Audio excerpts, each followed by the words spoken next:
নমস্কাৰ, মই মৌজিদ। বন্ধুসকল, বলগতে চামক আজি 9টা গুৰুত্বপূৰ্ণ খবৰ। প্ৰথমটো খবৰ, আজমলৰ নিৰ্দেশত এইবাৰ 3 কোটি টকাৰ ঔষধ লৈ উজনি অসমলৈ ৰাওনা হৈছে এটা বৃহৎ চিকিৎসকৰ দল। উজনি অসমৰ বানাক্ৰান্তৰ বাবে বৃহৎ পদক্ষেপ বদৰুদ্দিন আজমলৰ। 3 কোটি টকাৰ ঔষধ আৰু এটা বৃহৎ চিকিৎসকৰ দল বানাক্ৰান্তৰ মাজলৈ প্ৰেৰণ বদৰুদ্দিন আজমলৰ। উজনিৰ বানাক্ৰান্তৰ বাবে বৃহৎ পদক্ষেপ বদৰুদ্দিন আজমলৰ। বন্যাত্মৰ স্বাস্থ্যৰ ক্ষেত্ৰত বৃহৎ পদক্ষেপ আজমল ফাউণ্ডেশ্যনৰ। 30জনীয়া এটা বৃহৎ দল আৰু ঔষধ লৈ হজাৰ পৰা ৰাওনা হৈছে উজনি অসমলৈ। ঔষধ ভৰ্তি 2খন বাহন আৰু এম্বুলেন্স লৈ ৰাওনা হৈছে আজমলৰ দলটো। 30জনীয়া এই দলটোত আছে 8গৰাকী বিশেষজ্ঞ চিকিৎসক। বানৰ পিছত যাতে বানাক্ৰান্ত ভয়ংকৰ ৰোগত আক্ৰান্ত নহয় তাৰ বাবে এই বিশেষ পদক্ষেপ হাতত লৈছে বদৰুদ্দিন আজমলে। পৰৱৰ্তী খবৰ, নীট পৰীক্ষাৰ প্ৰশ্নকাকত ফাদিল আৰু কক্ৰজ জনতা পাৰ্টিৰ প্ৰতিবাদক লৈ ডাঙৰ সিদ্ধান্ত ৰাজ্য চৰকাৰৰ। নীট পৰীক্ষাৰ প্ৰশ্নকাকত ফাদিলৰ প্ৰতিবাদৰ সকলো গোচৰ প্ৰত্যাহাৰ অসম চৰকাৰৰ। প্ৰতিবাদৰ 5টাকৈ গোচৰ প্ৰত্যাহাৰৰ সিদ্ধান্ত ৰাজ্য চৰকাৰৰ। 26 জুলাইৰ সন্ধিয়া 6 বজালৈকে ৰুজু হোৱা গোচৰত এই সিদ্ধান্ত প্ৰযোজ্য হ'ব। কোনো প্ৰতিবাদকাৰীৰ বিৰুদ্ধে কোনো ধৰণৰ আইনী ব্যৱস্থা গ্ৰহণ কৰা নহ'ব। আৰু ইতিমধ্যে গ্ৰেপ্তাৰ হোৱা 13জন প্ৰতিবাদকাৰীক মুকলি কৰাৰ প্ৰক্ৰিয়াও আৰম্ভ হৈছে। এক অধিসূচনা যোগে বা এক জাননী যোগে এই কথা জনালে অসম চৰকাৰে। পৰৱৰ্তী খবৰ, অৰুণোদয় আঁচনিক লৈ বৃহৎ ঘোষণা। ৰাজ্যত চলি থাকিব অৰুণোদয় আঁচনিত যোগ্যজনক সুবিধা দিয়াৰ বাছনি প্ৰক্ৰিয়া। অৰ্থাৎ নতুনকৈ পুনৰ হাজাৰ মানুহৰ নাম অন্তৰ্ভুক্ত হ'ব অৰুণোদয় আঁচনিত। আৰু আগষ্ট মাহৰ পৰাই অৰুণোদয় আঁচনিৰ ধন পাব ৰাজ্যৰ লাখ লাখ মহিলাই। সদনত এই ঘোষণা কৰে ৰাজ্যৰ বিত্তমন্ত্ৰী জয়ন্ত মল্ল বৰুৱাই। অৰুণোদয় আঁচনিৰ সুবিধা নোপোৱাসকললৈ ডাঙৰ খবৰ। ৰাজ্যত চলি থাকিব এই আঁচনিত যোগ্যজনক সুবিধা দিয়াৰ বাছনি প্ৰক্ৰিয়া। আৰু আগষ্ট মাহৰ পৰাই অৰুণোদয় আঁচনিৰ ধন পাব ৰাজ্যৰ লাখ লাখ মহিলাই। 3 আগষ্টৰ পৰা ৰাজ্যত পুনৰ প্ৰযোজ্য হ'ব অৰুণোদয় আঁচনি। কলাক্ষেত্ৰৰ এক অনুষ্ঠানত মুখ্যমন্ত্ৰীয়ে মুকলি কৰিব এই আঁচনিৰ ধন। সদনত বিত্তমন্ত্ৰী জয়ন্ত মল্ল বৰুৱাই সদৰি কৰিলে এই কথা। প্ৰতিখন গাঁও পঞ্চায়তত এই সন্দৰ্ভত অনুষ্ঠিত হ'ব অৰুণোদয় সন্মিলন। আৰু আগন্তুক 2 মাহৰ ভিতৰত সমষ্টিয়ে নিয়োজিত হ'ব অৰুণোদয় সাৰথীও। যিকোনো ওজৰ আপত্তি থাকিলে আপুনি জনাব পাৰিব অৰুণোদয় সাৰথীক। সদনত এই কথা জনাই ৰাজ্যৰ বিত্তমন্ত্ৰী জয়ন্ত মল্ল বৰুৱাই। দৰ্শকসকল, আৰু বহুতো গুৰুত্বপূৰ্ণ খবৰ আছে। তাৰ আগতে আপোনাক জনাওঁ যে যদি আপুনি এতিয়ালৈকে এইটো ভিডিঅ'ত লাইক কৰা নাই তেন্তে এতিয়াই ভিডিঅ'টোত লাইক কৰি দিয়ক।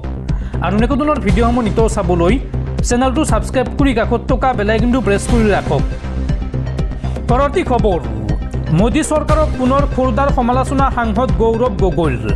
গৌৰৱ গগৈয়ে এই সন্দৰ্ভত কয় যে 21গৰাকী শিক্ষাৰ্থীয়ে চৰম পন্থা লোৱাৰ পাছতো আপোনালোকে লাজ পোৱা নাই। শিক্ষামন্ত্ৰীৰ পদ ত্যাগ কৰাজন কালি সদনলৈ আহোঁতে আপোনালোকে এনেকৈ মালা পিন্ধাইছে যে তেওঁ পাকিস্তানৰ বিৰুদ্ধে যুদ্ধ কৰি আহিছে। লোকসভাত ৰাজহুৱা পৰীক্ষা অন্যায় উপায় প্ৰতিৰোধ সংশোধনী বিধেয়ক 2026 সন্দৰ্ভত আলোচনাত বিৰোধী উপদলপতি গৌৰৱ গগৈৰ এইদৰে চৰকাৰক তীব্ৰ সমালোচনা। পৰৱৰ্তী খবৰ, উজনি অসমৰ বান পৰিস্থিতিক লৈ অসম বিধানসভাত গুৰুত্বপূৰ্ণ সিদ্ধান্ত। অসম বিধানসভাৰ অধ্যক্ষ, উপাধ্যক্ষ আৰু প্ৰতিগৰাকী বিধায়কে মুখ্যমন্ত্ৰীৰ সাহায্য পুঁজিলৈ আগবঢ়াব এমাহৰ দৰমহা। বিধানসভাৰ কৰ্মচাৰীসকলেও মুখ্যমন্ত্ৰীৰ সাহায্য পুঁজিলৈ আগবঢ়াব এদিনৰ দৰমহা। পৰৱৰ্তী খবৰ, চৰকাৰৰ বিৰুদ্ধে এইবাৰ প্ৰতিবাদত নামিল মন্ত্ৰী সাংসদৰ কন্যা। আৰু এই সন্দৰ্ভত বিজেপিত সৃষ্টি হৈছে তুমুল প্ৰতিক্ৰিয়াৰ। মন্ত্ৰী সাংসদৰ কন্যাই এইবাৰ বিৰোধিতা কৰিলে চৰকাৰৰ। বিজেপি সাংসদৰ কন্যাই ধৰ্মেন্দ্ৰ প্ৰধানৰ পদত্যাগক লৈ দিছিল সামাজিক মাধ্যমত পোষ্ট। ভুৱনেশ্বৰৰ বিজেপি সাংসদ অপৰাজিতা সাৰংগীৰ কন্যাই পোষ্ট দিছিল ছ'চিয়েল মিডিয়াত। আৰু এই পোষ্টৰ পাছতে বিজেপিত সৃষ্টি হৈছিল তুমুল প্ৰতিক্ৰিয়াৰ। ধৰ্মেন্দ্ৰ প্ৰধানৰ কাৰ্যালয়ৰ পৰা এই পোষ্ট আঁতৰাবলৈ হেঁচা দিছিল সাংসদগৰাকীক। আৰু ইয়াৰ পাছতে কন্যা অৰ্চিতা সাৰংগীৰ আন এক পোষ্ট। ধৰ্মেন্দ্ৰ প্ৰধানৰ ব্যক্তিগত সচিবে মোৰ পোষ্ট ডিলিট কৰিবলৈ মাক কৈছে, কিন্তু তেওঁলোকে চিন্তা কৰিব নালাগে, মই মোৰ পোষ্ট ডিলিট নকৰোঁ। আনফালে অসমত মন্ত্ৰী কেশৱ মহন্তৰ কন্যাই সমৰ্থন দিছিল CJPৰ প্ৰতিবাদত। চৰকাৰৰ বিৰুদ্ধে আক্ৰমণাত্মক হৈছিল মন্ত্ৰী কেশৱ মহন্তৰ কন্যা। আৰু ইয়াৰ পিছতে এক প্ৰকাৰ যেন এতিয়া ফলঠেগত পৰিছে বিজেপি চৰকাৰ। পৰৱৰ্তী খবৰ, মধ্যপ্ৰাচ্যৰ যুদ্ধক লৈ ডাঙৰ খবৰ। খামেইনিৰ হত্যাৰ প্ৰতিশোধ ল'বলৈ এইবাৰ সাজু হৈছে ইৰাণ। ইৰাণৰ টাৰ্গেটত এইবাৰ ডনাল্ড ট্ৰাম্পৰ পত্নী আৰু পুত্ৰ। আমেৰিকাৰ ফাৰ্ষ্ট লেডি মেলানিয়া ট্ৰাম্পৰ গতিবিধিৰ ওপৰত নজৰ ৰাখিছে ইৰাণে। খামেইনিৰ হত্যাৰ প্ৰতিশোধ ল'বলৈ সাজু হৈছে ইৰাণ। ইৰাণৰ টাৰ্গেট এইবাৰ ট্ৰাম্পৰ পত্নী আৰু পুত্ৰ। যিকোনো মুহূৰ্তত ট্ৰাম্পৰ পত্নী আৰু পুত্ৰক আক্ৰমণ কৰাৰ আশংকা। ইৰাণৰ হিট লিষ্টত মেলানিয়া ট্ৰাম্প আৰু বেৰন ট্ৰাম্প। আমেৰিকাৰ ফাৰ্ষ্ট লেডি মেলানিয়া ট্ৰাম্পৰ গতিবিধিৰ ওপৰত নজৰ ৰাখিছে ইৰাণে। আৰু এই সন্দৰ্ভত how to kill Melania Trump নামেৰে ছ'চিয়েল মিডিয়াত প্ৰচাৰ হৈছে বহু ভিডিঅ'। খামেইনিৰ জানাজাৰ সময়ত আমেৰিকাৰ ওপৰত প্ৰতিশোধ লোৱাৰ পণ লৈছিল ইৰাণে। আৰু এতিয়া আমেৰিকাৰ ফাৰ্ষ্ট লেডি মেলানিয়া ট্ৰাম্প অৰ্থাৎ ডনাল্ড ট্ৰাম্পৰ পত্নী আৰু কন্যাৰ ওপৰত পত্নী আৰু পুত্ৰৰ ওপৰত নজৰ ৰাখিছে ইৰাণে। যিকোনো মুহূৰ্তত আক্ৰমণ কৰাৰ আশংকা। পৰৱৰ্তী খবৰ, ৰিজাৰ্ভ বেংক অৱ ইণ্ডিয়াৰ বৃহৎ ঘোষণা। বজাৰলৈ আহি আছে নতুন প্লাষ্টিকৰ নোট। প্ৰথম অৱস্থাত 100 কোটি টকাৰ প্লাষ্টিকৰ নোট মুকলি কৰি দিয়া হ'ব বজাৰত। দেশত বন্ধ হ'ব নেকি কাগজৰ নোট, কিয়নো অতি শীঘ্ৰে দেশত আহি আছে প্লাষ্টিকৰ নোট। বজাৰলৈ আহি আছে নতুন প্লাষ্টিকৰ নোট। 10 টকীয়া আৰু 20 টকীয়া প্লাষ্টিকৰ নোট মুকলিৰ যুঁজা ৰিজাৰ্ভ বেংক অৱ ইণ্ডিয়াৰ। দেশজুৰি আৰম্ভ হ'ব পলিমাৰ নোটৰ ফিল্ড ট্ৰায়েল। লোকসভাত এই কথা জনালে কেন্দ্ৰীয় বিত্ত ৰাজ্য মন্ত্ৰী পংকজ চৌধুৰীয়ে। অৱশ্যে দেশত বন্ধ নহয় কাগজৰ নোট।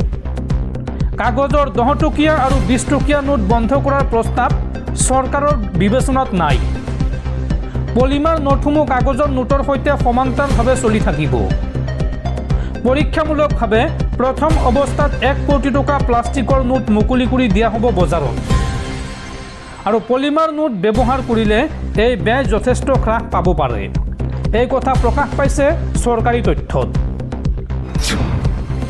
পৰৱৰ্তী খবৰ, উজনি অসমৰ বানপানীত মৃত্যু হোৱা লোকৰ পৰিয়াললৈ মুখ্যমন্ত্ৰী হিমন্ত বিশ্ব শৰ্মাৰ বৃহৎ সকাহ। মৰণোত্তৰ পৰীক্ষা নকৰাকৈ মৃতদেহ পৰিয়ালক চমজাই দিয়াৰ নিৰ্দেশ। আৰু শীঘ্ৰেই মুকলি কৰা হ'ব এককালীন সাহায্যৰ ধন। বিলম্ব নকৰাকৈ ক্ষতিপূৰণ দিবলৈ নিৰ্দেশ জিলা প্ৰশাসনক। পৰৱৰ্তী খবৰ, সাৱধান ৰাজ্যবাসী। 31 জুলাইলৈকে ৰাজ্যত হ'ব মুখলধাৰ বৰষুণ। বতৰ বিজ্ঞান কেন্দ্ৰই এই সন্দৰ্ভত ৰাজ্যজুৰি জাৰি কৰিছে য়েল্লো এলাৰ্ট। এই সময়ছোৱাত ৰাজ্যৰ প্ৰতিখন জিলাতে মুখলধাৰ বৰষুণৰ সম্ভাৱনা। 31 জুলাইলৈকে ৰাজ্যত হ'ব মুখলধাৰ বৰষুণ। বতৰ বিজ্ঞান কেন্দ্ৰই এই সন্দৰ্ভত জাৰি কৰিছে য়েল্লো এলাৰ্ট। ৰাজ্যৰ প্ৰতিখন জিলাতে মুখলধাৰ বৰষুণ হোৱাৰ সম্ভাৱনা। উজনিৰ পৰা নামনিলৈকে প্ৰতিখন জিলাতে বৰষুণৰ এলাৰ্ট জাৰি বতৰ বিজ্ঞান কেন্দ্ৰৰ। পৰৱৰ্তী খবৰ, ৰাজ্যৰ বানপীড়িত ছাত্ৰ ছাত্ৰীক চৰকাৰে দিব বিনামূলীয়া নতুন পাঠ্যপুথি। যিসকল ছাত্ৰ ছাত্ৰীৰ পাঠ্যপুথি বানপানীত নষ্ট হৈছে তেওঁলোকক সম্পূৰ্ণ বিনামূলীয়াকৈ নতুন পাঠ্যপুথি প্ৰদান কৰা হ'ব। এই ঘোষণা ৰাজ্যৰ শিক্ষামন্ত্ৰী ডাক্তৰ ৰণোজ পেগুৰ। উজনি অসমত শেহতীয়াকৈ সৃষ্টি হোৱা ভয়াৱহ বান পৰিস্থিতিয়ে জনজীৱন অচল কৰি পেলাইছে। বানৰ বাবে বহুতো বিদ্যালয় আৰু বাসগৃহ জলমগ্ন হৈ পৰাৰ ফলত হাজাৰ হাজাৰ ছাত্ৰ ছাত্ৰীৰ বহুমূলীয়া পাঠ্যপুথি, বহি তথা শৈক্ষিক সামগ্ৰী সম্পূৰ্ণৰূপে নষ্ট হৈছে।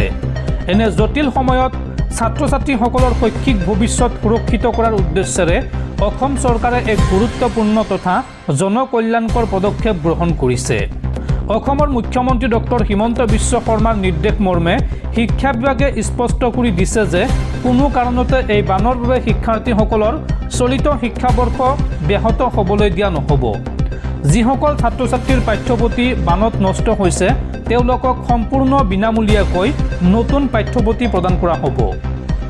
আনহাতে শিক্ষামন্ত্ৰী ডাক্তৰ ৰণোজ পেগুৱে সামাজিক মাধ্যমযোগে সদৰি কৰা তথ্য অনুসৰি অসম ৰাজ্যিক পাঠ্যপুথি প্ৰকাশন আৰু উৎপাদন নিগমক জৰুৰীভাৱে প্ৰয়োজনীয় পাঠ্যপুথি পুনৰ মুদ্ৰণ তথা যোগানৰ বাবে সাজু হ'বলৈ নিৰ্দেশ দিয়া হৈছে। জিলাভিত্তিক তালিকা প্ৰস্তুত ৰাজ্যৰ সকলো জিলাৰে বিদ্যালয়সমূহৰ পৰিদৰ্শক আৰু জিলা প্ৰাথমিক শিক্ষা বিষয়াসকলক নিজ নিজ জিলাৰ ক্ষতিগ্ৰস্ত ছাত্ৰ ছাত্ৰী আৰু কিতাপৰ চাহিদাৰ সবিশেষ তথ্য জৰুৰীভাৱে প্ৰেৰণ কৰিবলৈ নিৰ্দেশ দিয়া হৈছে।